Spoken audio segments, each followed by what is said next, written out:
question de combat féministe et de la mobilisation du droit. On a entendu à la fin de cette première table ronde que réclamer ses droits, c'était déjà être agressif. On verra si réclamer ou mobiliser le droit, c'est l'occasion d'un combat ou d'un nouveau combat féministe dans le monde du travail et de l'emploi. Pour animer cette table ronde, j'ai autour de moi 4 intervenantes que je vais vous présenter. À ma gauche, j'ai Emmanuelle Boussard-Verrecchia, qui est avocate au barreau de Versailles, qui est spécialisée en droit social. Elle est également membre de la commission discrimination du syndicat des avocats de France. Et elle est spécialiste aussi des questions de discrimination liées au sexe. Et elle a obtenu, entre autres, mais récemment, la condamnation d'un grand groupe bancaire à 350 000 euros de dommages et intérêts pour une salariée qui n'avait pas retrouvé son poste et une rémunération complète après un congé parental. Mais on y reviendra peut-être à titre d'illustration sur ce cas qui, par certains aspects, est emblématique. J'ai également Rachel Silveira à mes côtés, qui est économiste, maître de conférences à l'Université Paris-Ouest Nanterre La Défense et chercheuse associée au CES Université Paris 1 Panthéon-Sorbonne. Elle est membre fondatrice du comité directeur du groupement de recherche européen du CNRS, MAGE, marché du travail et genre en Europe, et également experte française du réseau genre et emploi de la Commission européenne. Et ses centres d'intérêt, elle les évoquera à travers ses travaux, portent sur les inégalités du genre sur le marché du travail, notamment les inégalités de salaire, les politiques de l'emploi, qui a été évoqué ce matin, la réduction du temps de travail, ce qu'on appelle le gender mainstreaming, c'est-à-dire l'approche intégrée du genre, dans les stratégies syndicales, mais également dans une perspective de comparaison européenne. Et dans ses derniers travaux, elle s'est intéressée, notamment avec Séverine Lumière, à l'examen de la mise en œuvre du concept à salaire égal pour un travail de valeur comparable, de manière à mieux valoriser les emplois qui sont souvent occupés majoritairement par des femmes. Et on verra que ça peut être un des moyens d'action pour combattre les inégalités touchant les femmes dans le monde du travail.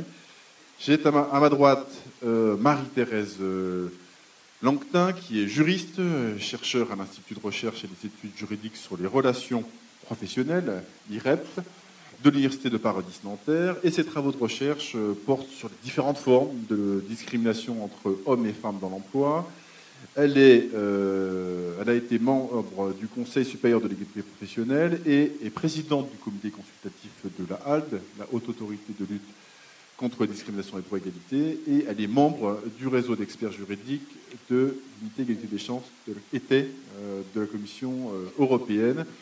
Et ces champs de recherche touchent aussi bien le droit social communautaire et le droit social français sur les questions d'égalité et de discrimination. Et enfin, j'accueille donc Christelle Delage, qui est juriste spécialisée en droit social, qui exerce à la Haute Autorité de lutte contre la discrimination et pour l'égalité.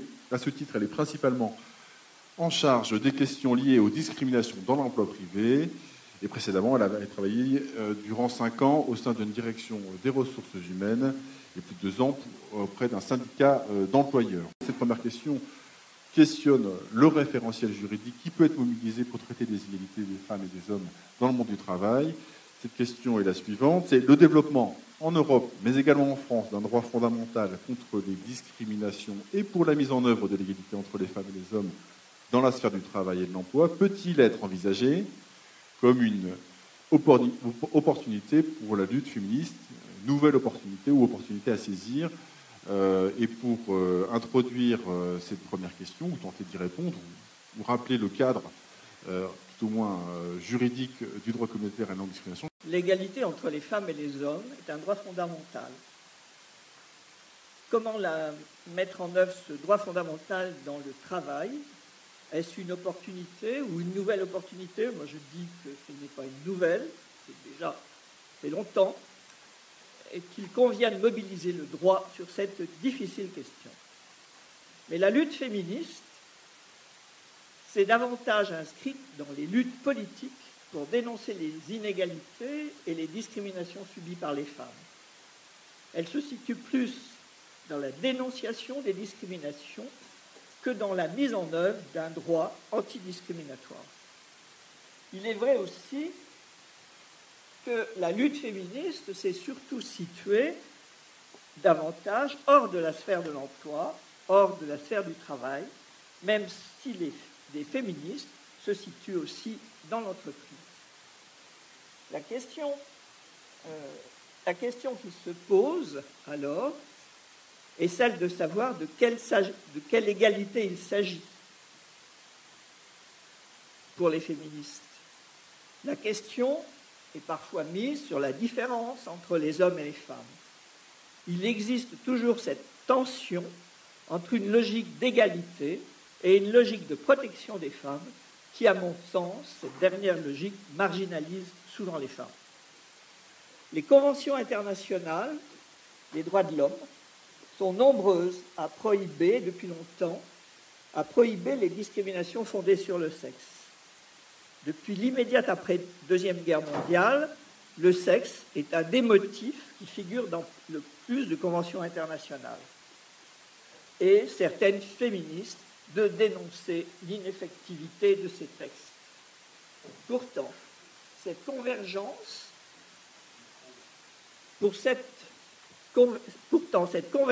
la lutte contre les discriminations fondées sur le sexe, c'est également non seulement inscrite dans les conventions internationales des droits de l'homme, mais elle s'est également inscrite dans un traité économique, le traité de Rome, en 1956.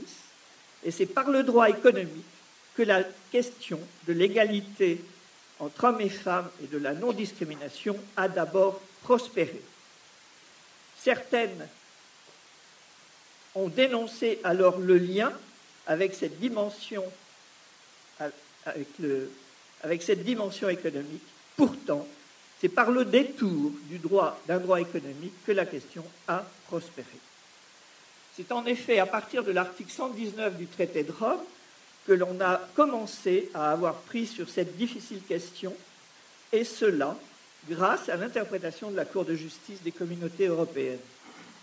Cette Cour a montré l'importance du droit dans la lutte contre les discriminations, parce que finalement, le droit, c'est plus que la loi. Et cette formule est très très importante. Le droit, c'est plus que la loi. La Cour a montré qu'un traité, même économique, ne peut fonctionner sans référence à des principes d'interprétation, à des droits fondamentaux, à des valeurs. Et la Cour de justice d'affirmer le principe d'égalité entre hommes et femmes fait partie des principes généraux du droit communautaire dont la Cour a pour mission d'assurer le respect. La Cour de justice a montré également l'importance de l'interprétation des textes. Le droit ne signifie rien par lui-même. Ce n'est pas un bouton sur lequel on s'appuie pour avoir une réponse. Il doit être mis en œuvre et les acteurs doivent lui faire produire du sens. Cette interprétation de la Cour de justice s'est construite en lien avec les revendications des femmes.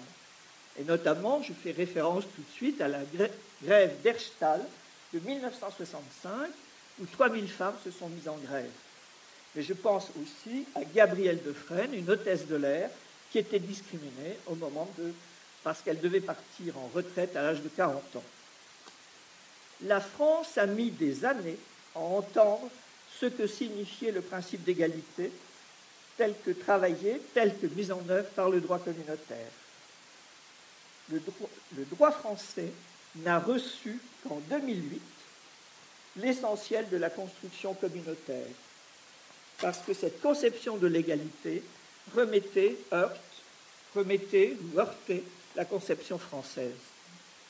Pour la Cour de justice, la discrimination n'est pas obligatoirement intentionnelle.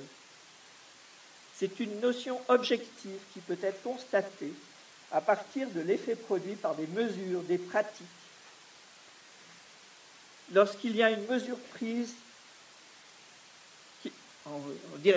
concernant les femmes, il doit y avoir une justification.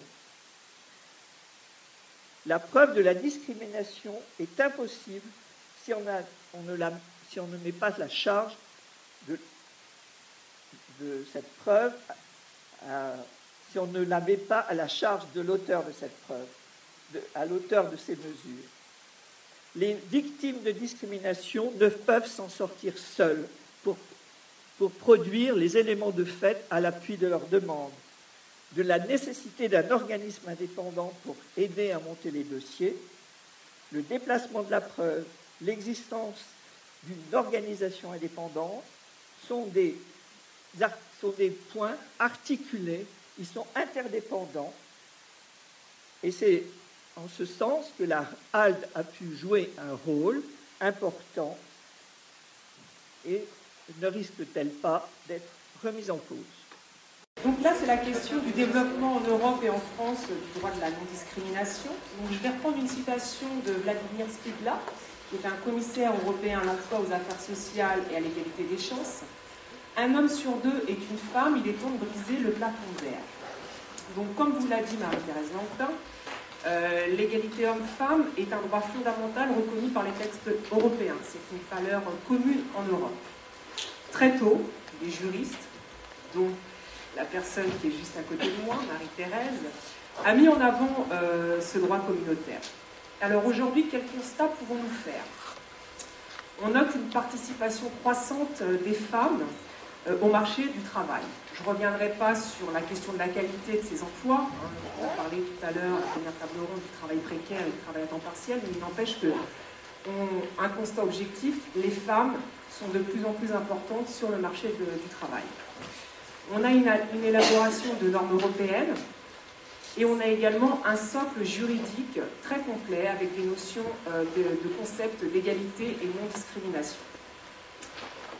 Il est également intéressant de rappeler que c'est une directive européenne qui a créé la HALD en 2005. Donc les missions de la HALD, on en a deux principales. Lutter contre les discriminations et promouvoir l'égalité. Alors je vais rentrer dans le vif du sujet. Quelle est la place du genre dans les saisines de la HALD en 2009? J'ai appris les dernières statistiques. Ben, elles sont faibles. Je vous cite quelques chiffres.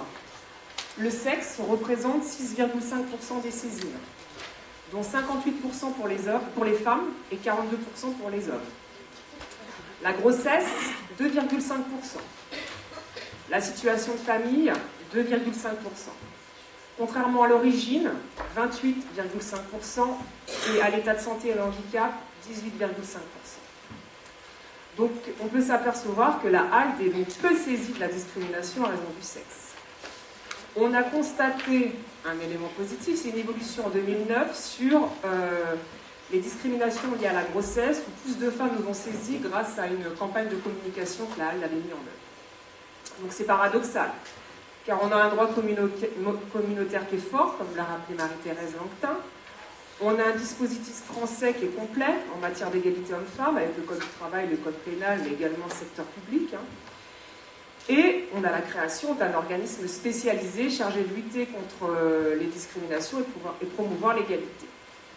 On s'aperçoit donc que cette opportunité d'utiliser le droit de la non-discrimination est encore peu utilisée par les femmes.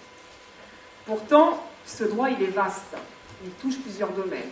Le recrutement, la formation, le déroulement de carrière, le harcèlement, on a parlé tout à l'heure du harcèlement, le harcèlement moral et sexuel, la qualification, le renouvellement de contrat, le licenciement.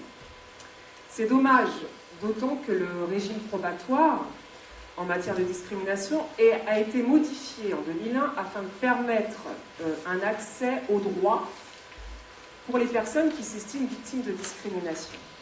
Alors, je ne vais pas être technique, je vais essayer d'être assez claire. Une femme qui s'estime victime de discrimination parce qu'elle est une femme ou parce qu'elle est enceinte va présenter des éléments de fait laissant supposer l'existence d'une discrimination. Alors, par exemple, elle va expliquer qu'à ancienneté et diplôme égal, elle perçoit une rémunération inférieure à son collègue masculin. Ou que depuis qu'elle est revenue de son congé maternité, elle n'a plus du tout les mêmes fonctions. C'est à l'employeur de prouver que sa décision est justifiée par des éléments objectifs étrangers à toute discrimination. Donc, on s'aperçoit que l'enquête de la Halle peut s'avérer très utile dans la recherche de la preuve en matière de discrimination. D'autant qu'elle peut apporter une lecture des faits et du droit, comme je pourrais vous le démontrer un peu plus loin, sur l'analyse d'un dossier que la Halle a pu traiter.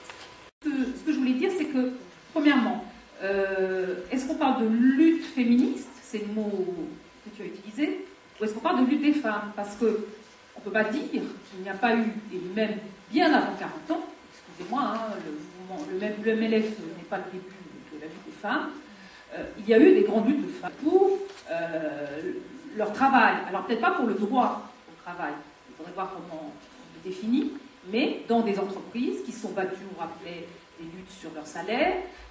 Si on remonte, si on regarde les travaux d'historiennes, surtout des femmes, sur le monde ouvrier, elles sont moins visibles, mais elles ont toujours été dans des luttes. À partir du moment où on leur a laissé la possibilité de travailler, et d'ailleurs peut-être que leur première lutte a été d'avoir le droit de travailler, malgré le fait que les hommes étaient contre. Et ça a été aussi le fait de pouvoir se syndiquer aussi. Lorsque les hommes étaient contre, je pense, parce que je travaille un petit peu là-dessus, au syndicat du livre, par exemple, où il y a eu carrément une lutte de femmes et plein de combats pour qu'elles aient le droit en tant que compagne d'un syndicaliste de travailler et de se syndiquer. Ça paraît aujourd'hui aberrant. Et donc, ces luttes de femmes ont toujours existé. Est-ce des luttes féministes? Alors là, il va falloir définir la passerelle entre les deux. J'ai envie de dire que si on revient donc aux 40 ans, puisqu'on nous invite aujourd'hui aux 40 ans, le féminisme tel qu'il apparaît dans toutes ses diversités, je ne reviens pas sur les féminismes, a eu peut-être, en tout cas dans les associations de femmes qu'on a connues, a eu peut-être plus de mal à faire ce mariage avec le monde de l'entreprise. C'est mon point de vue, c'est un petit peu ce qu'a dit d'ailleurs Marie-Thérèse indirectement. Je pense que, quelque part, on s'est d'abord préoccupé des libertés individuelles, de la réflexion qu'on a eue tout à l'heure sur notre corps nous appartient, pour aller très vite, mais aussi, bon, de grandes batailles contre des lois publiques, mais pas forcément sur le terrain du droit du travail tel qu'il est appliqué et vécu dans l'entreprise, là où se jouent vraiment les discriminations. C'est un rendez-vous, alors les syndicats, hein, moi je travaille pas mal sur cette dimension-là, on a évoqué tout à l'heure, en présence de Maryse Dumas, n'y sont pas pour rien dans cette difficulté. Ils étaient avec, ils étaient tout contre ou opposés à certains mouvements des femmes. On sait très bien que ces mariages ont été complexes, selon si on regarde la CFDT ou la CGT à ces moments-là. Et c'est très drôle parce que je pense qu'aujourd'hui, les choses se sont quelque peu inversées entre ce qui ressort de la CGT, qui m'apparaît peut-être plus en avant désormais sur ces thématiques, en partie, hein, que la CFDT qui a peut-être trop donné à un moment donné et qui s'essouffle. Mais il faudrait aussi parler du rôle des personnalités dans ces mouvements-là qui portent à un moment donné ces questions et qui, au moment de leur retraite, ne passent pas forcément le flambeau ou ne trouvent pas de relais. Ça, c'est encore une autre dimension. Donc, du coup, non, la mobilisation du droit est loin d'être faite par le mouvement ou par les luttes féministes, si on entend par là ce qu'il reste, ce qui se constitue autour des mouvements des femmes tels qu'on les connaît aujourd'hui. Je dirais que ce sont deux mondes différents. Par contre, je dirais, oui, le droit est mobilisé, si on estime, d'abord, alors, le droit, tel que l'a défini Marie-Thérèse, j'aime beaucoup cette expression, le droit, c'est plus que la loi, ça, je trouve ça assez, ça me laisse pensive, je trouve ça assez extraordinaire, et moi je pensais que, on a parlé des lois, on a parlé de la dimension individuelle des recours, et je pense qu'il y a droit individuel et puis le droit collectif. J'ai eu des vagues cours de droit du travail quand j'étais plus jeune, et je trouve que là, la frontière est difficile, et on n'a pas réglé cette question, et la place du coup de la lutte féministe entre les deux. C'est-à-dire, est-ce qu'il s'agit de reconnaître un droit individuel et que des femmes se défendent individuellement devant la HALDE ou ailleurs, en mobilisant le droit de cette façon pour être reconnues comme discriminées et avoir gain de cause? Ou est-ce qu'on se situe dans une démarche collective? Et à ce moment-là, est-ce que c'est au rôle du syndicat de prendre ce relais? Encore faudrait-il donc que les syndicats soient féministes pour le porter. Mais ils le font parfois, et je voudrais juste donner un exemple, pour être brève, c'est celui du commerce. J'avais fait une enquête sur quelques hypermarchés, et sur la place des syndicats et des femmes dans les hypermarchés, il y a déjà quelques temps, et j'avais été sidérée de voir que pour les organisations syndicales, pour les délégués syndicaux, lorsqu'ils étaient là, c'était des cégétistes, des femmes, leur quotidien, leur travail, c'était poursuivre le patron pour simplement, avec le code du travail à la main, pour simplement qu'il applique le droit. Elle n'en était plus à des revendications, à des avancées. C'était simplement les délégués syndicaux qui devenaient la garante du droit du travail, appliquer le droit déjà.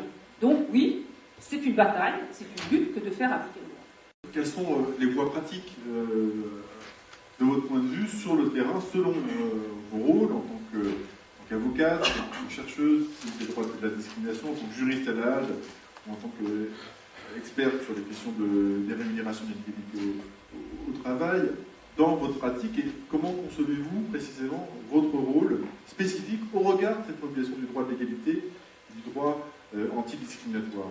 Je suis avocate, donc je parle que de ce point de vue-là. Et mon rôle spécifique, j'ai pu identifier à travers les dossiers que je suis deux situations. Il y a la situation qui est un peu pain béni pour nous, qui est d'une femme qui arrive dans nos cabinets en disant « Voilà, je suis discriminée parce qu'il m'arrive telle chose.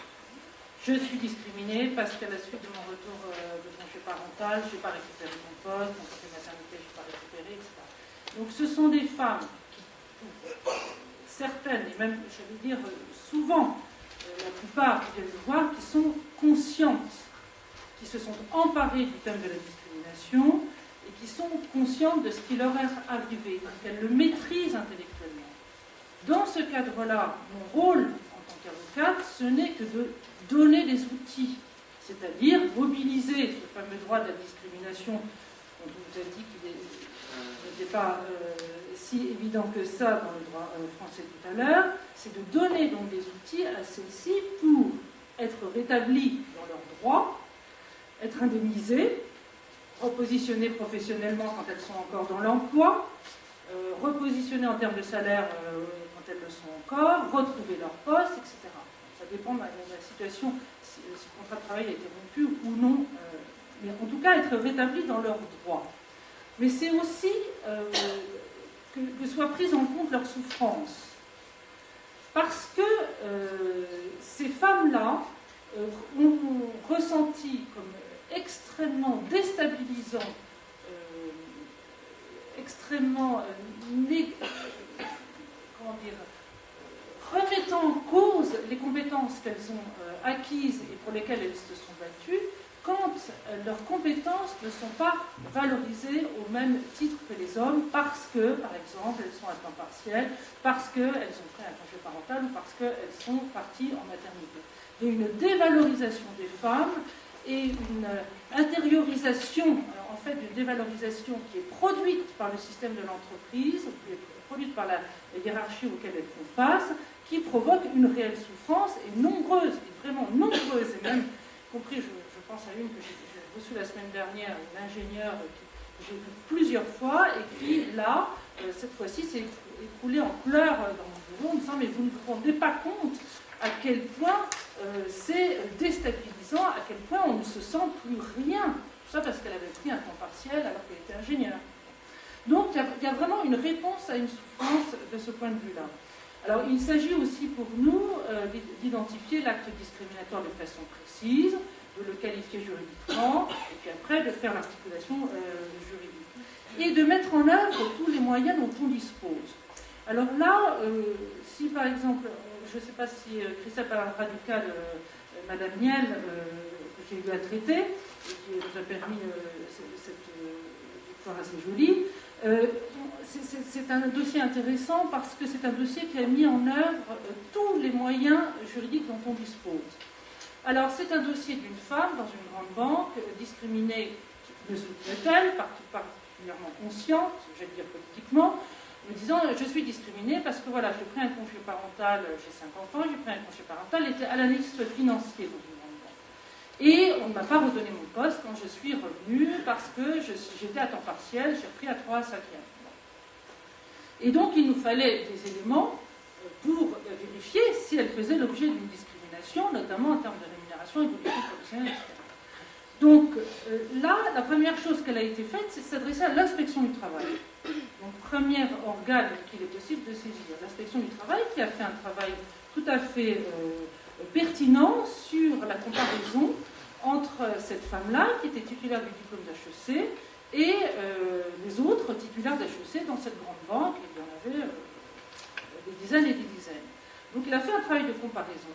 Puis, postérieurement à ce travail, qui nous a permis d'avoir une première idée sur l'ampleur de la discrimination qui était avérée, nous avons saisi le Conseil des prud'hommes, elle était toujours en poste. Et nous avons demandé au Conseil des prud'hommes la communication de tous les salaires de tous les HEC de la banque, y compris le PDG. Donc, je ne vous raconte pas la tête de l'avocat de la BNP quand...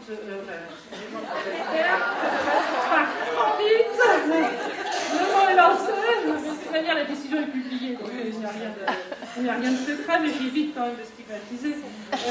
Bon, en tout cas, ils ont fait la tête, ils ont fini par nous communiquer ces chiffres, et tout à l'heure je vous disais que c'était beaucoup plus alarmant que ce qu'on voit communiquer habituellement, tout poste confondu, toutes anciennetés confondues, parce que là, nous avions, entre ces 200 personnes, quand nous faisions la répartition entre les hommes et les femmes, nous avons une différence de rémunération que des HEC, hein, de 40%. De 40% pour les hommes et les femmes. Donc vous voyez à quel point on est très loin des 10 à 20%. Enfin, alors donc ça c'était la mobilisation du Conseil des prud'hommes. Puis après nous avons poursuivi et sur le fond nous avons obtenu la condamnation. Enfin nous avions saisi la HALDE, donc troisième interlocuteur, qui nous a grandement aidés parce qu'ils ont eux-mêmes diligenté une enquête avec des chiffres, moi je pense contestables, parce que je pense que l'employeur a donné des mauvais chiffres à la m'intéresse, c'est une autre histoire. Et quatrième chose, c'est un peu la cerise sur le gâteau, c'est qu'au stade de la cour d'appel, nous avons mobilisé le procureur de la République, qui est intervenu à l'audience pour dire qu'à son avis, il y avait discrimination. Donc vous voyez tout le champ du possible en termes de procédures qui permettent de rassembler nos forces et qui permettent d'avancer et donc de conclure à un succès. Enfin, oui, j'ai besoin de terminer sur cette deuxième situation, parce que c'est la plus fréquente. Il y a une nécessité pour nous, avocats, de faire prendre conscience aux femmes qu'elles sont dans des situations de discrimination. Et ça, ce n'est pas le moindre de notre travail, et c'est certainement celui qui nous réclame le plus d'énergie, parce que ce n'est pas uniquement les mécanismes juridiques. Quand j'ai des femmes qui viennent me voir en me disant « je suis licenciée pour motif économique », je leur dis « mais dans quel contexte êtes-vous licenciée pour motif économique ?» Elles me demandent de vérifier la régularité de leur licenciement. Et elles me disent « ben voilà, j'étais en congé maternité et puis je n'ai pas retrouvé mon poste ». Je dis « mais voyez-vous un lien entre les deux ou pas ?» Pas toujours. Pas toujours. Or, l'entreprise a fait l'objet d'une réorganisation. Mais non, mais on en rit, mais c'est terrible. L'entreprise a fait l'objet d'une réorganisation parce qu'on est en constante réorganisation. Et comme elle était en congé maternité, parce qu'elle n'est pas là pendant 4 mois, ben on ne s'est pas préoccupé d'elle. Ils ne sont pas préoccupés de savoir si cette femme-là, qui est en congé maternité, aurait dû avoir un poste.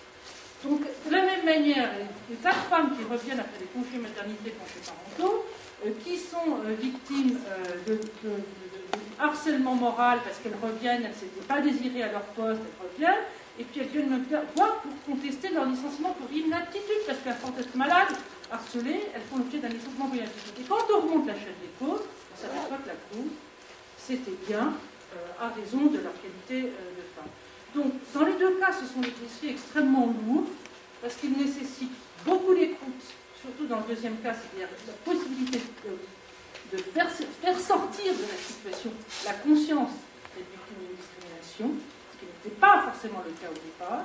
Donc énormément d'écoute, avec une charge et à la fois politique, oui j'ai compris, et à la fois, et tu ne me feras pas faire, je vais faire une à la phrase, à la fois une charge politique, parce que ce sont des dossiers qu'on n'a pas le droit de faire, compte tenu de l'enjeu, et à la fois une charge psychologique extrêmement importante, parce que ces femmes-là sortent de ces situations très abîmées, d'un point de vue psychologique, qu'elles sont encore en poste ou qu'elles l'aient quitté, et ça, de notre rôle, on a une responsabilité à leur égard qui est absolument fondamentale. La HALD a un rôle d'accompagnement des victimes. Comme l'a rappelé Maître Boussard-Vericchia, il y a des femmes qui connaissent leurs droits. C'est souvent des femmes qui sont d'une catégorie sociale plus aisée. Mais on a aussi des exemples de femmes ouvrières, esthéticiennes qui ont également saisi la HALD. Je remets dans le contexte que je vous ai dit tout à l'heure, il y a un peu de saisine des femmes quand même. On a également un rôle dans la recherche de la preuve, comme je vous l'ai expliqué, et là c'est un peu le même travail qu'un avocat, qu'un juge, à savoir qu'on va vérifier les faits et qualifier en droit. Alors pour ce faire, la HALD a un certain nombre de pouvoirs qu'elle utilise pour enquêter et approfondir un dossier. Donc je vais vous parler du cas de Madame N, opposant le secteur bancaire. Donc en effet, cette femme est embauchée en 1982, elle exerce des fonctions d'expertise financière, bon, elle est diplômée HEC, IEP, donc c'est vrai que c'est une catégorie sociale plus par rapport au premier débat de la table ronde, donc on est plutôt dans les femmes cadres. Elle obtient d'excellentes évaluations professionnelles, elle fait l'objet d'une évolution professionnelle très dynamique au sein de la direction financière durant ces 7 premières années. Bon, à l'occasion de la naissance de son 3e enfant, elle va partir en congé parental, elle va en faire 2 et elle va réintégrer l'entreprise au bout de 10 ans. Bon. À son retour, elle n'a pas retrouvé un emploi, son emploi précédent, ni un emploi similaire, comportant le même niveau de rémunération, la même qualification et les mêmes perspectives de carrière, puisqu'elle sera mutée tous les 2 ans sur des postes différents. Et elle restera positionnée à la même classification durant 19 ans. Bon, déplorant une stagnation dans son évolution professionnelle et une discrimination salariale, comme vous l'a rappelé Emmanuel Boussard-Vericchia, elle a saisi d'abord l'inspection du travail, le conseil des prud'hommes et ensuite la HALD. Alors qu'est-ce que la HALD a fait en pratique? Tout d'abord, on a utilisé notre pouvoir de demande de communication de pièces à l'employeur. Alors qu'est-ce qu'on demande en pratique? On va demander le dossier personnel de la salariée qui va inclure sa classification professionnelle, ses évaluations, les formations réalisées, les absences, son déroulement de carrière, le descriptif de ses fonctions, les échanges de courrier qu'elle a pu avoir avec sa direction au sujet, par exemple, de sa reprise après son congé parental, le bilan social, qui est un outil important, et également le rapport de situation comparée de l'entreprise. Donc, face à ça, on a tous ces éléments que l'on va examiner. On a également, puisqu'il s'agissait d'un dossier de discrimination salariale, on a également reconstruit la carrière de cette salariée, on l'a comparée avec un panel d'hommes. Au même titre qu'on fait également en matière de discrimination syndicale. Donc on n'a pas inventé la poudre, hein. On a repris une méthode qui existait déjà, qui a été élaborée d'ailleurs par François Clair, pour la nommer, et donc on a reconstruit la carrière de cette salariée. Alors ce qui était délicat, c'était comment mesurer l'inégalité salariale dans ce dossier, d'autant que cette femme s'était arrêtée d'ici. Donc on a effectué plusieurs comparaisons entre les hommes et les femmes de l'entreprise, dont la salariée, donc à ancienneté et diplôme égal. Et quel que soit le panel retenu, on s'est aperçu que la salariée percevait une rémunération inférieure à ses collègues masculins, ayant le même diplôme, ayant une date d'entrée comparable, et puis notre panel de comparaison qu'on avait pris, on avait même pris des salariés qui étaient rentrés 10 ans après elle, puisqu'elle était arrêtée 10 ans, un âge comparable et un même environnement professionnel. Enfin, la HALD a utilisé son pouvoir d'audition en entendant les représentants de l'entreprise et en leur permettant de présenter leurs observations dans le dossier. Donc on a présenté nos observations dans la Cour d'appel de Paris, et la Cour d'appel de Paris a suivi le raisonnement de la HALD en reconnaissant en mai dernier donc, les discriminations subies par la salariée, mais surtout a retenu une inégalité générale de traitement entre les hommes et les femmes au sein de cette entreprise. Donc dans ce dossier, ce qu'il fallait, c'était surtout trouver la bonne porte d'entrée. C'est ça la difficulté, et construire un raisonnement. Ce dossier il met également en lumière que l'employeur a certes un pouvoir de direction, mais il doit être en mesure d'objectiver et de justifier toutes ses décisions. Donc là, on est bien passé du ressenti à l'action. On parlait de mobilisation du droit, On n'est plus dans le ressenti, on est vraiment dans l'action, dans l'intérêt du droit par rapport à un dossier. Ce qui est également important, c'est qu'au départ, il s'agissait d'un dossier individuel qui a eu des impacts sur le collectif, puisqu'on démontre que l'ensemble des femmes a une rémunération moindre que leurs collègues masculins. Donc ce dossier-là a mis une pierre dans l'édifice du droit de la non-discrimination en France. On peut dire quand même que le rôle de la HALDE regarde de la mobilisation du droit antidiscriminatoire et d'enquêter, de décortiquer, d'analyser et de construire un raisonnement avec bien sûr l'aide de plusieurs autres acteurs. Et enfin, il s'agit d'une évolution importante de la prise en compte par les juges français, et même pas les juges européens, parce que, comme on l'a dit plus tôt, ça fait plus de 30 ans qu'ils travaillent sur le sujet, mais en tout cas par les juges français du principe de non-discrimination dans le domaine de l'emploi et de l'égalité professionnelle homme-femme. Je vais prendre juste un exemple parce que le temps file. C'est une entrée qui a été un tout petit peu évoquée et qui me paraît être vraiment importante aujourd'hui. C'est ce qu'évoquait au départ Martin, en me présentant, c'est que nous avons mené avec Séverine Lemierre la première étude française, mais ce n'est que le début, pour rappeler un principe qui paraît évident pour les juristes, mais qui n'est pas pour les acteurs, que le slogan qu'on a pu porter dans les manifestations un salaire égal pour un travail égal était faux, enfin qu'il oubliait toute une partie, c'est que ce travail égal, on le voit finalement très peu. Et c'est vrai que, alors c'est à votre champ, à travail égal, on n'a pas de salaire égal. Mais que dire si on utilise le vrai concept d'un travail de valeur égale? Alors ça paraît juste un petit mot, puis ça ne sonne pas bien du tout dans les manifestations. Et pourtant, ça ouvre un champ énorme de réflexion et de travail. Si donc on réfléchit à un salaire vraiment égal pour un travail de valeur comparable, c'est-à-dire que si on suppose que hommes et femmes n'occupent peut-être pas forcément les mêmes emplois, les mêmes fonctions, mais que ces emplois et ces fonctions peuvent être quand même de valeur égale. Donc on a fait une petite étude, un petit coup de pub, c'est un ouvrage qui est sorti à la Doc française avec un titre invendable, je pense qu'on va faire un bide total, qui s'appelle « On y a travaillé sur ce titre, mon Dieu ». Alors, comparer les emplois entre... Ça va me prendre beaucoup de temps. Comparer les emplois entre les femmes et les hommes, 2 points, de nouvelles pistes pour réduire les inégalités de salaire. Invendable. Et pourtant, on n'arrivait pas à tout dire en quelques mots. On prend des exemples précis où on montre qu'une infirmière est peut-être payée comme un agent-chef dans un hôpital, agent-chef qui s'occupe d'encadrer des équipes de maintenance. Ils sont payés pareil. Et pourtant, est-ce qu'ils font vraiment le même travail? Ils n'ont pas les mêmes diplômes. L'infirmière n'est même pas reconnue Bac plus 3. Bon, avec la réforme LMD, on verra ce que ça donnera. L'agent-chef a au mieux un CAP. L'infirmière est en continu, l'agent-chef est à la journée. Chaque heure sup de l'agent-chef sera largement payée parce qu'il est syndiqué pour la plupart d'entre eux. L'infirmière ne compte pas ses heures, c'est bien connu, c'est du dévouement, etc. Donc, vous voyez ce genre de comparaison. La différence qui justifie que l'agent-chef soit rémunéré, des clopinettes d'ailleurs, parce que du coup, on pourrait entendre que l'agent-chef serait trop payé. C'était vraiment pas ce que je voulais dire, ce que je voulais dire dans cette étude. Mais ce qui était important, c'était de montrer que ce qui jouait dans la balance, c'est que l'agent-chef encadre les équipes. Et là, silence radio, le respect s'impose.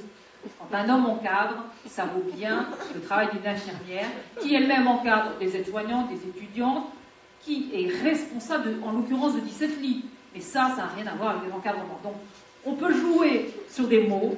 Qu'est-ce que c'est que la technique? Qu'est-ce que c'est que encadrer? Qu'est-ce que c'est la responsabilité? À quoi sert le diplôme? Comment il est reconnu? Et puis, que fait-on de toutes ces compétences informelles qui sont largement valorisées par l'entreprise, jamais payées et reconnues en tant que telles? D'ailleurs, et ce sera la dernière question, les femmes elles-mêmes ne s'en aperçoivent même pas et ne revendiquent pas forcément, les infirmières l'avaient fait en leur temps, d'être payées à cette juste valeur. Lorsque nous avons préparé cette table ronde, ma première réaction, lorsqu'on m'a demandé mon avis sur mon rôle spécifique, j'ai répondu pendant des années j'ai eu l'impression de prêcher dans le désert. Alors on m'a dit, mais il faut partir de cette forme. Malgré la diversité des publics auxquels j'ai pu m'adresser, parce que j'ai quand même travaillé pendant des années dans un institut du travail de l'université de Strasbourg, où j'avais comme public les organisations syndicales confédérées, CGT, CFDT, Force ouvrière. Je prêchais dans le désert souvent. J'ai eu des publics étudiants, et là j'ai pu voir des évolutions par rapport aux réactions des étudiants. J'ai travaillé avec des magistrats, j'ai travaillé avec des avocats, en me disant il faut diversifier les publics, il faut convaincre.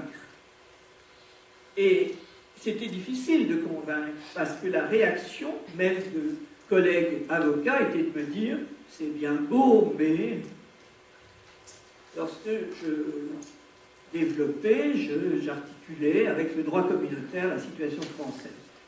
Si je m'en étais tenu à la situation française, du point de vue juridique et de l'égalité et de la discrimination entre hommes et femmes, je crois que j'aurais changé de sujet. Donc c'est par le droit communautaire que les choses pouvaient bouger. Mais quel rôle spécifique avoir sur cette question? Quel rôle spécifique? À mon sens, parler ne suffit pas. Parler ne suffit pas, parce que même en diversifiant les publics, j'ai eu l'impression que parler ne suffisait pas.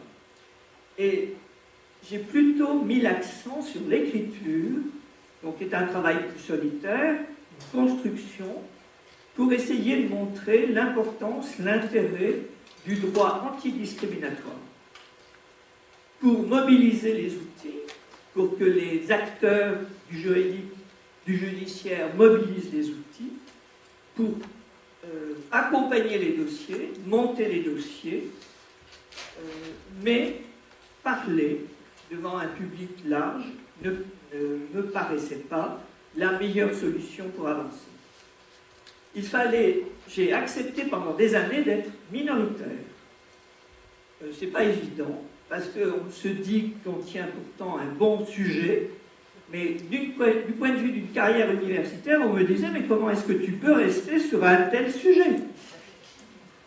Voilà, si. Donc, il m'apparaît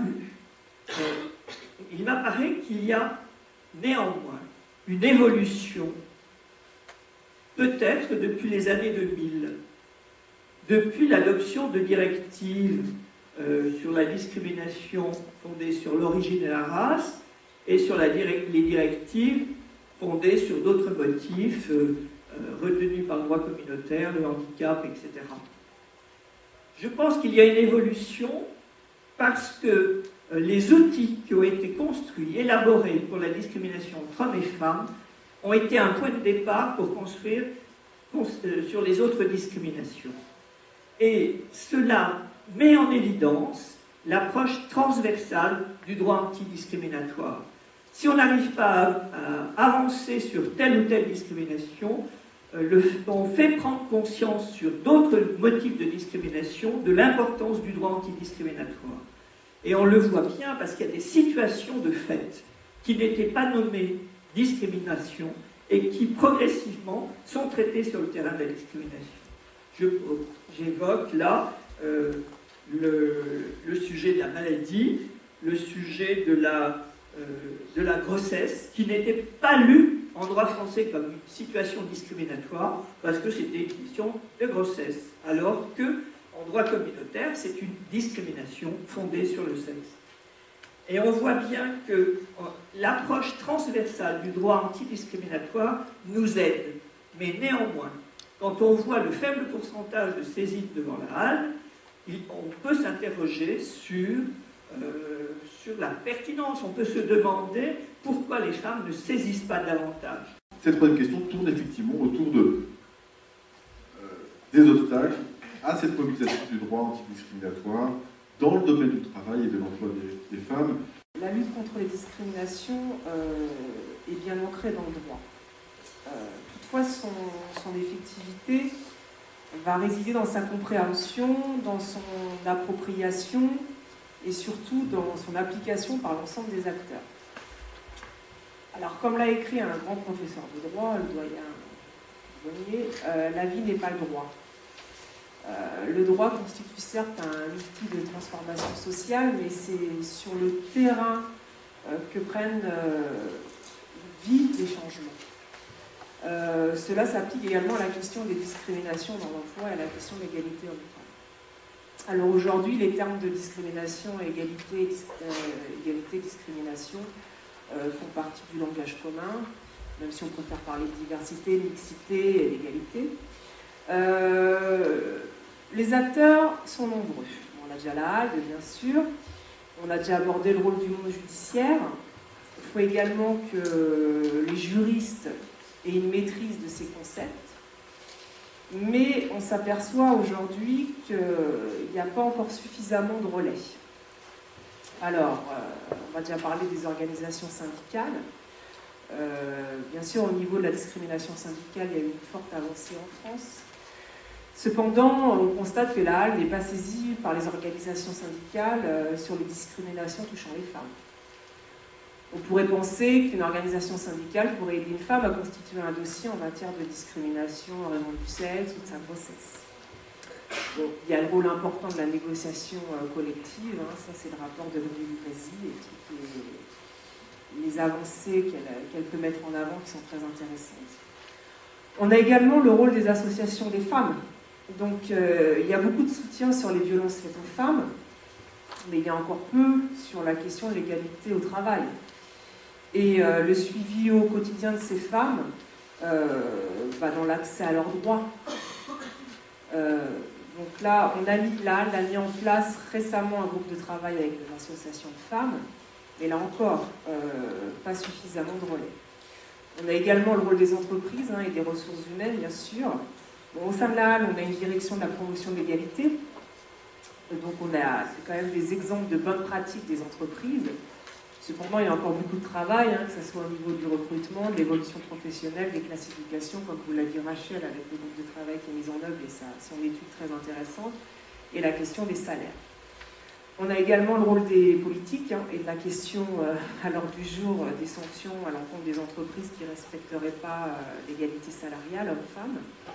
Puis je reviens à la première question de départ. On parlait de l'Europe tout au début. On a aussi on a l'Europe, donc on a certes une diversité des droits nationaux, mais on a des modèles qui pourraient être intéressants de certains pays auxquels la France pourrait éventuellement se tourner. Donc voilà les obstacles, c'est surtout pas suffisamment de relais sur la question des discriminations et de l'égalité homme-femme en France. En ce qui concerne les obstacles à la mobilisation du droit, je ne reviens pas sur le problème de la conscience, qui est évidemment en amont le principal obstacle à l'utilisation de ces termes qui est pourtant maintenant bien utilisé. Alors, je pense qu'il y a deux grandes raisons, au-delà de celle-là, qui est d'une part la peur face à l'employeur. Tout simplement, c'est que les femmes se retrouvent seules face à l'employeur quand elles sont encore en poste, et elles ont peur de perdre leur emploi, et elles ont peur des mesures de rétorsion. C'est aussi basique que ça. Alors, s'il y a eu une progression, moi je me suis posé la question de savoir s'il y avait eu une progression combat sur l'égalité dans les années 70, c'est aussi peut-être parce qu'on était en période de plein emploi, alors qu'aujourd'hui nous sommes en difficulté sur ce terrain-là. On ne peut pas imaginer que le contexte de l'emploi actuel ne pèse pas, évidemment, sur les possibilités pour les femmes de réclamer tout simplement l'application du droit, effectivement, et simplement du droit. Et moi j'observe, parce que très souvent les femmes viennent me voir avant de perdre leur emploi, et j'observe que ça se passe souvent mal. Mal pour la conservation de l'emploi, c'est évident. C'est-à-dire que je n'ai jamais eu encore un dossier où l'employeur dise à la salariée « vous aviez raison, on vous a discriminé à tort ». Non, ça ne m'est jamais arrivé. Et pourtant, j'ai des juridictions qui m'ont dit que effectivement l'employeur avait tort et qu'il avait discriminé. Donc on a obtenu des condamnations Ce qui veut dire que quand on dénonce cette situation-là, c'est une situation à haut risque. Dans le contexte actuel, bien évidemment, c'est difficile, et je pense aux femmes en situation précaire, aux femmes en difficulté financière, pour lesquelles, bien évidemment, la situation est bien pire. Alors, on a une absence du collectif qui protège, et je reviens sur le thème de la discrimination syndicale. Si ce thème a émergé en premier dans la jurisprudence française, c'est parce qu'il y avait un caractère collectif qui protégeait les militants syndicaux, parce qu'ils étaient, on a souvenir de séries, voire de 200, 250 personnes, même à 3, même à 4, on était élus protégés, puisque mandatés ou élus, et ça facilite quand même grandement les choses. Les femmes, elles sont toutes seules face à l'employeur. Et le relais insuffisant des organisations syndicales jusqu'à présent, je trouve que ça change. Ça change. De ce point de vue-là, je les trouve beaucoup plus intéressés par la thématique de l'égalité professionnelle des hommes et des femmes qu'avant, mais ça change quand même la donne très concrètement dans les entreprises. Je voudrais juste vous donner un tout petit exemple. Le relais des organisations syndicales peut permettre un changement de situation. Je pense par exemple à la garde-barrière à la SNCF. C'est la CAC Martin, j'aime bien, c'est pour ça que je le cite. Suppression des gardes-barrières dans les années 90. Une femme garde-barrière souhaite, il faut qu'elle soit reclassée à la SNCF. Et elle postule à 3 postes de pompier-grutier. Voilà, il y avait 3 postes libres, elle postule. Ben, on lui donne quoi? On lui donne le poste de femme de ménage. Il n'y a aucun autre garde-barrière homme à qui on est attribué le poste de femme de ménage. Bon. Et ce poste-là est bien évidemment classifié dans le statut des emplois de la SNCF comme au plus bas. Et elle me dit, ben c'est simple, parce que femme de ménage, ça ne s'apprend pas, puisqu'il faut que je fasse la même chose que je fais chez moi. Donc il n'y a pas besoin de qualification, il n'y a rien. Bon. Et cette femme-là, à force de s'être battue, elle a mis 15 ans. Mais avec son syndicat, elle a réussi à récupérer en 2005 le poste de, je ne sais plus si c'est pompier grutier maintenant, mais enfin c'est un poste très technique comme ça, qui est habituellement... Bon. Mais elle a été protégée par son organisation syndicale qui l'a accompagnée dans tout ce combat-là. Et très certainement que ça n'aurait pas été le cas si elle n'avait pas été accompagnée. Donc, absence de relais de caractère collectif. Et enfin, la peur, je parlais de l'employeur, mais c'est la peur du regard des autres. C'est que c'est très difficile de dénoncer cette situation-là. Même au sein de l'entreprise, on est celui qui dit que le roi est nu, on est le vilain petit canard, on est celui qui dénonce une situation que toutes les femmes vivent. Bon. Et les femmes qui dénoncent ces situations sont extrêmement stigmatisées dans l'entreprise, y compris par leurs propres collègues de travail, pour la plupart. Donc quand je vous dis qu'après il y a des stratégies de harcèlement moral qui se mettent en place et qui finissent en arrêt maladie, etc., et en rupture des contrats de travail, c'est vraiment vécu très concrètement et 10 heures par jour sur le lieu de travail. C'est ostracisme parce qu'on a osé se plaindre et osé dire. Et enfin, tout ça pourquoi? Tout ça pourquoi? Saisir une juridiction, se battre pendant des années avec un investissement et une mobilisation de l'émotionnel, de l'intelligence, qui est vraiment nécessaire, parce que sans nos clients et sans leur mobilisation, nous, on ne peut rien faire. Nous, on n'est rien par rapport à ce que font et au combat que mènent nos clients. Tout ça, pourquoi? Si on n'applique pas le principe de réparation intégrale du préjudice subi devant les juridictions, ce qui est encore problématique, au bout des années de procédure, d'obtenir quoi? Quelques milliers, dizaines de milliers de dommages et intérêts, c'est quand même peu par rapport. C'est très cher payé. C'est très cher payé. Et là, je ne vous parle même pas des aspects très prosaïques qui sont les coûts de l'accès à la justice de façon générale, qui n'est quand même pas le moindre d'un problème. Je voulais relever 3 obstacles. Le premier, on en a pratiquement parlé, c'est celui du contexte de la crise. Et le fait que concernant l'emploi des femmes, l'évolution a été vers plus de précarité, plus de temps partiel, des horaires morcelés, tout ce qu'on a pu dire aussi sur la question des sans-papiers ou des sans-papières, qui fait que dans cette division, dans cette évolution du marché du travail, de plus en plus institutionnalisé comme étant précaire, il est clair que mobiliser le droit devient très complexe, y compris lorsqu'on a affaire à des syndicats qui seraient avec une certaine bonne volonté. Donc ça, c'est la première remarque, ou même des mouvements de femmes qui voudraient se battre sur ces thématiques. Donc c'est ce contexte. La deuxième remarque, c'est, mais ça c'est aux juristes de le dire, mais je vois dans la pratique, c'est la complexité des dossiers à mener. Quand on est des syndicats, se superposent maintenant combien de thèmes de négociation, 6, 7, je ne sais plus. Et comme par hasard, quand on regarde leurs priorités, eh bien on s'aperçoit que le dossier égalité est souvent sous la Bible. Bon. Et pour cause, donc là c'est la question de la volonté des acteurs de mettre le dossier égalité un peu plus au-dessus. Mais c'est vrai que quand on sait que sur les salaires, en général, il y a plein d'entreprises où il n'y a pas d'accord signé tout simplement et de négociations ouvertes sur les salaires, quand on sait qu'on est quand même dans un espace où souvent le droit n'est pas respecté, c'est quand même difficile du coup de sortir le dossier égalité. Mais il pourrait le faire. Voilà. La troisième dimension, ça serait plus ce que tu as écarté au départ, c'est-à-dire que je pense que les femmes sont aussi partie prenante de cette affaire et que, on le sait bien, elles intériorisent un certain nombre de normes. Si on prend la question des salaires, moi ça me paraît important de repenser à des travaux qui sont déjà un peu anciens mais qui restent valables, comme ceux de Christian Baudelot, qui montraient bien qu'un travail à peu près équivalent entre un homme et une femme, l'homme va dire non, je ne me sens pas bien payé, c'était sur le bonheur au travail, et la femme va dire ah non, le salaire c'est pas du tout un problème, je suis tellement ravie de faire ce travail, et puis par rapport à ma mère ou par rapport à d'autres femmes, je suis très bien payée, merci. Bon, voilà, je ne peux pas développer, mais ce regard-là, surtout en France où on ne connaît pas bien les salaires des uns des autres, c'est tabou, eh bien, ça n'ajoute pas à cette dimension de lutte, de prise en compte, d'une mobilisation là-dessus. Une dimension qu'on n'a pas abordée, qui n'a pas été soulevée, notamment dans les obstacles, c'est finalement comment le droit français a fonctionné. Il a fonctionné sur une logique de protection des femmes, parce que ce qui était à regarder, c'était le taux de natalité, et n'a pas fonctionné sur une logique d'égalité. Il me semble qu'il y a une contradiction là, et qu'on n'a pas suffisamment travaillé, et ça peut expliquer le faible taux de saisine de la HALD.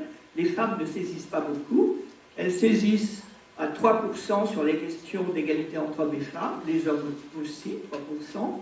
Elles saisissent à 3% à peu près sur les questions de grossesse, maintenant le motif monte, mais finalement, est-ce qu'elles s'y retrouvent dans une logique d'égalité? Est-ce qu'elles s'y retrouvent dans une logique de protection? C'est une question à travailler. Le deuxième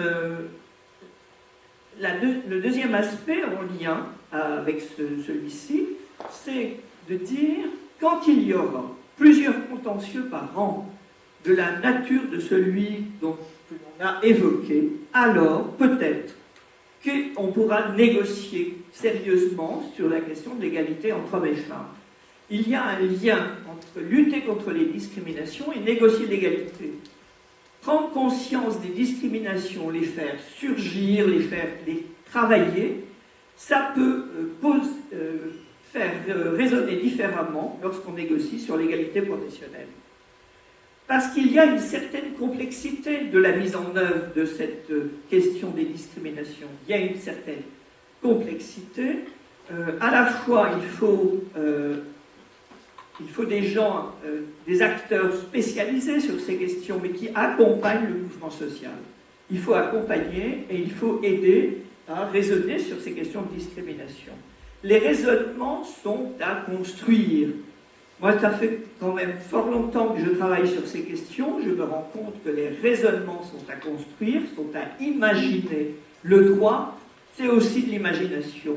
Et quand on voit la précarité qui règne, il faut bien partir des situations précaires qui sont mises en place pour construire, pour lutter contre les discriminations qui sont faites.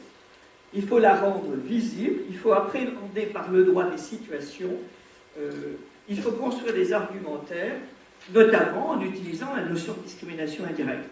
Or, le droit français freine sur la notion de discrimination indirecte.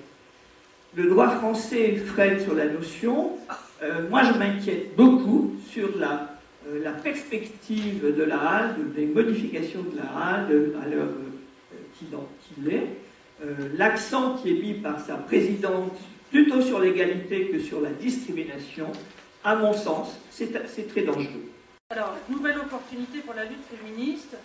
Alors, si opportunité, ça veut dire répondre à un besoin, c'est assez certain. Parce que, alors que nous, les avocats, ou en tout cas en ce qui me concerne, pour me limiter à moi, je ne suis pas dans l'action et dans la lutte féministe, je suis pour autant saisie de dossiers de femmes qui s'estiment discriminées à raison de leur sexe. C'est donc plutôt en raison de mon statut de spécialiste en droit social, c'est-à-dire investi dans le monde du travail, que les femmes estiment qu'à partir du moment où elles sont discriminées, elles n'ont pas d'autre moyen finalement que de saisir la justice et de mobiliser le droit pour arriver à résoudre leurs difficultés. Il est donc certain que la mobilisation du droit au travers, et malheureusement des contentieux judiciaires, répond à un besoin social, c'est-à-dire qu'il n'y a pas ou peu, ce qui n'exclut pas bien évidemment les autres voies, mais il y a peu de possibilités de réponse en dehors du droit et quelquefois malheureusement du contentieux judiciaire pour répondre donc à cette situation de discrimination. Donc il est certain que le droit fondamental de la discrimination issue du droit européen correspond à un besoin. On n'a pas le choix que de mobiliser ce droit pour arriver à assurer l'égalité. Nous sommes encore en 2010 à chercher des moyens d'action pour assurer l'égalité, alors que la première directive européenne date quand même de 1975 sur la question, c'est-à-dire il y a 35 ans. On n'arrive pas à éviter les situations d'inégalité de traitement dans le travail.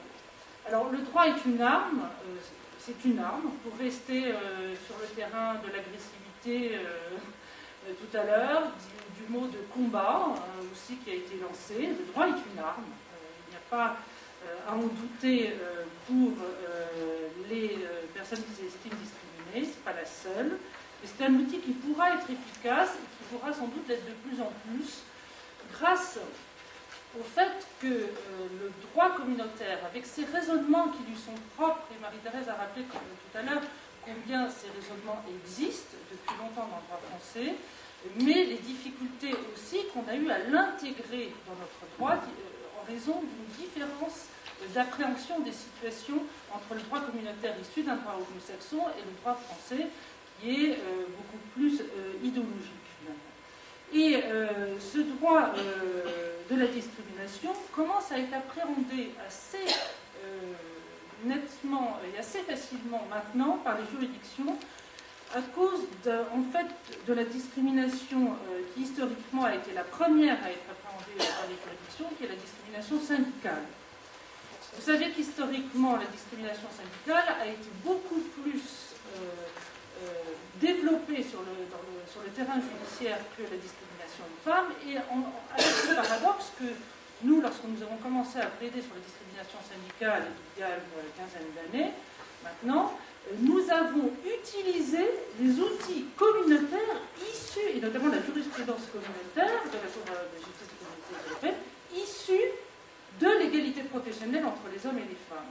Donc nous avons récupéré ce contentieux et tout cet acquis communautaire du droit qui provenait de l'égalité homme-femme sur le terrain de la discrimination syndicale, parce que c'était le seul contentieux qui existait sur le terrain de la discrimination. Et de ce fait, les juridictions ont peu à peu été habituées, ça n'a pas été quand même une mince affaire, compte tenu du bouleversement de l'approche intellectuelle que le droit communautaire apporte dans notre système juridique. Le droit communautaire a peu à peu été absorbé par les juridictions. Et je pense que c'est une bonne chose qu'historiquement les choses se soient faites ainsi. Parce que si les magistrats sont habitués, enfin, sont à l'aise sur le terrain de discrimination syndicale, parce que c'est un terrain qui met en jeu les libertés publiques, et c'est quelque part assez intellectualisé. Donc les magistrats, c'est quelque chose qu'ils appréhendaient assez facilement. En revanche, le terrain de l'égalité professionnelle mettant en jeu beaucoup d'autres stéréotypes, on est dans un contexte social qui est complètement différent, avec des soucis et des implications dans le domaine social qui sont beaucoup plus larges que le terrain du droit. Et je pense qu'il était plus facile pour les magistrats de passer par le terrain de la discrimination syndicale pour appréhender le droit communautaire, et notamment le renversement de la charge de la preuve, que de rentrer sur le terrain de l'égalité professionnelle. Alors, cela est particulièrement vrai sur le problème de la charge de la preuve, dont Christelle vous a rappelé tout à l'heure. On était complètement en système inversé par rapport au droit français. Au droit français, on doit apporter la preuve de ce que l'on demande et ce que l'on énonce, et dans le système communautaire, notamment le terrain de l'égalité et de la discrimination, on doit apporter des éléments de fait laissant supposer l'existence d'une discrimination, alors que c'est à l'employeur de justifier par des critères objectifs la situation d'inégalité de traitement et pour des motifs étrangers. Et ce renversement de charge de la preuve qu'on a énormément eu de mal à faire rentrer dans le système judiciaire est tout à fait nouveau pour eux. Enfin, il est tout à fait certain que si le droit de la discrimination n'est pas mobilisé d'une façon importante en France, il n'y aura pas d'évolution de la situation dans les entreprises. Les entreprises savent mesurer une chose, c'est leur risque. C'est leur risque. Et elles ne changeront leur pratique en matière d'égalité professionnelle, c'est-à-dire qu'elles arrêteront de discriminer les femmes dans les entreprises, dans les emplois, que quand elles n'auront plus intérêt à le faire. Aujourd'hui, quand on a des statistiques extrêmement précises sur l'inégalité de traitement, notamment en matière de rémunération, on parlait que de ça, entre les hommes et les femmes dans une entreprise, on est à poste égal, à ancienneté égale et à niveau de diplôme égal à beaucoup plus que 20% qui sont annoncés quand on fait des études extrêmement précises. Donc, il est tout à fait certain que les entreprises gagnent de l'argent à discriminer, c'est-à-dire qu'elles emploient des compétences à un moindre coût quand elles emploient des femmes par rapport à des hommes.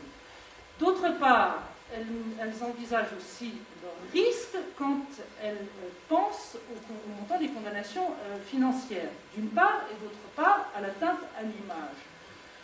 L'atteinte à l'image, ça vise notamment les grands groupes, notamment celles qui font la course au label égalité. Le fait d'être condamné pour discrimination sexuelle par une entreprise, ce n'est pas neutre en matière de communication.